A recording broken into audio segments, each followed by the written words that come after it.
হেমন্তের খামে শিশিরের চিঠি, দিগন্ত জুড়ে মোহনীয় রূপ। ঋতুবৈচিত্র্যের এই গল্পের নাম শীত। গায়ের ধুলো মাখা পথ, হাঁটু সমেত নদীবিলের জল, প্রকৃতিতে করা নাড়ে এই ঋতু। উত্তরের দুয়ারে হেমন্তেই হিমালয় থেকে ছুটে আসে শীতকন্যা। আগমনী গানে ভরে ওঠে ভোরের মাঠ, কচু পাতার ডগা, ধানের শীষ, শিশির পতনের দৃশ্য ঝরে ঘাসের ডগায়। হিমালয় কন্যা পঞ্চগড় সাজে নতুন রূপে। এই সময় অল্প অল্প ঠান্ডা কুয়াশা, এই সময়টা একটু আমাদের যেটা খুব ভালো। এই সময় সকালবেলা ফজরের নামাজ পড়ে রাস্তা দিয়ে হাঁটতে ভালো লাগে।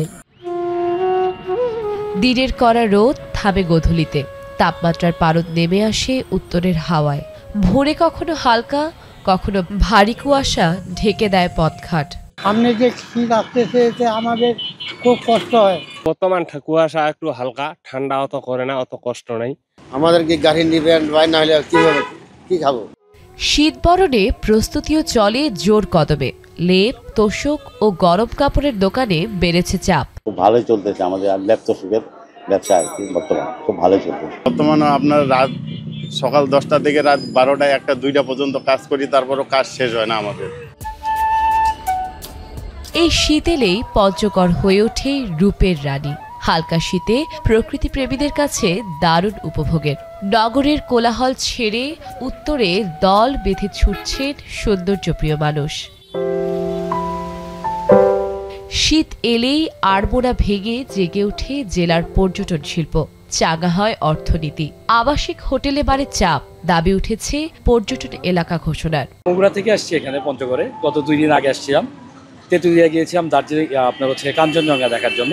আমরা সব সময় আসি, গত বছর আসছিলাম ডিসেম্বরে। হ্যাঁ, শীতের এমন আমেজে মনে হচ্ছে যে একটা দার্জিলিং ফিল। উত্তরবঙ্গে আসলে দেখতেছি যে প্রচুর পরিমাণে কুয়াশা এবং শীত। কাঞ্চনজঙ্ঘা দেখার উদ্দেশ্য নিয়ে আসলে আসা হয়েছে, যদি দেখা যায় তো আলহামদুলিল্লাহ ভালো।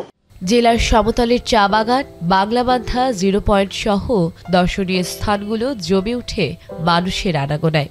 সেই সাথে শীতের আগাম প্রস্তুতির কথাও জানায় জেলা প্রশাসন। এখানে শীতের সময় কাঞ্চনজঙ্ঘার যে অপরূপ দৃশ্য, সেই দৃশ্য এখান থেকে দেখা যায়। সুতরাং বাংলাদেশের যে অভ্যন্তরীণ পর্যটন, সেই পর্যটনের একটা অংশ কিন্তু আমরা পঞ্চগড়বাসী পেতে পারি। কারণ হচ্ছে এখান থেকে শীতের একদিকে শীতের আমেজ, আর একদিকে কাঞ্চনজঙ্ঘার যে অপরূপ পরিবেশ। হালকা ও উপভোগের এই শীত ডিসেম্বরে রূপ নেবে দুর্ভোগে, এমনটা আভাস আবহাওয়া অফিসের। গত 1 সপ্তাহ ধরে এই পর্যটনাগারে সর্বনিম্ন তাপমাত্রা বিরাজ করছে। আজকে এই পর্যটনাগারে 14.5 ডিগ্রি সেলসিয়াস তাপমাত্রা রেকর্ড করা হয়েছে, যা দেশের সর্বনিম্ন তাপমাত্রা। তবে এই তাপমাত্রা ডিসেম্বরের শুরুর দিকে শৈত্যপ্রবাহ যাওয়ার সম্ভাবনা রয়েছে। হেমন্তের মাঠ ভরা ধান আর পিঠাপুলির গন্ধে ভেসে আসা শীত পৌষ মাঘে নিয়ে আসে দুর্ভোগ। অনাগত দিনের কষ্টের সংখ্যায় সীমান্ত জনপদের মানুষেরা। এখন পঞ্চগড়।